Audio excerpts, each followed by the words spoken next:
கடந்த சில தினங்களுக்கு முன்னதாக ஆபத்தான முறையில சென்னை வடபழனி பணிமனையில் இருந்து பேருந்தை ரீல்ஸ் போட்டபடி ஓட்டிய தற்காலிக ஓட்டுநர் மற்றும் நடத்துனரின் வீடியோ என்பது சமூக வலைதளத்துல வேகமாக பரவிய வண்ணம் இருந்தது.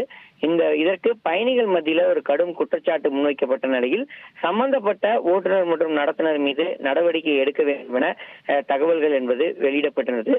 குறிப்பாக ஆபத்தான முறையில ரீல்ஸ் எடுத்தவாறு பேருந்தை தற்காலிக ஓட்டுநர் இயக்குவதும் அவருடன் இணைந்து அந்த நடத்துனரும் அந்த ரீல்ஸ் மோகத்துல நடித்ததையும் காட்சிகளின் வாயிலாக பார்க்க முடிந்தது.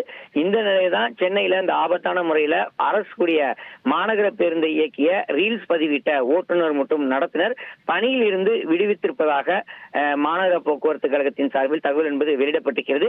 ஒப்பந்த அடிப்படையில பணியாற்றி வந்த ஓட்டுநர் மற்றும் நடத்துனர் மீது ஒழுங்கு நடவடிக்கை என்பது எடுக்கப்பட்டிருக்கிறது. சம்பந்தப்பட்ட ஒப்பந்த நிறுவனத்திடம் அவர்கள் இருவரையும் உடனடியாக பணி நீக்கம் செய்ய மாநகர போக்குவரத்து கழகம் உத்தரவிட்டிருப்பதாக தகவல் என்பது வெளியிடப்பட்டிருக்கிறது.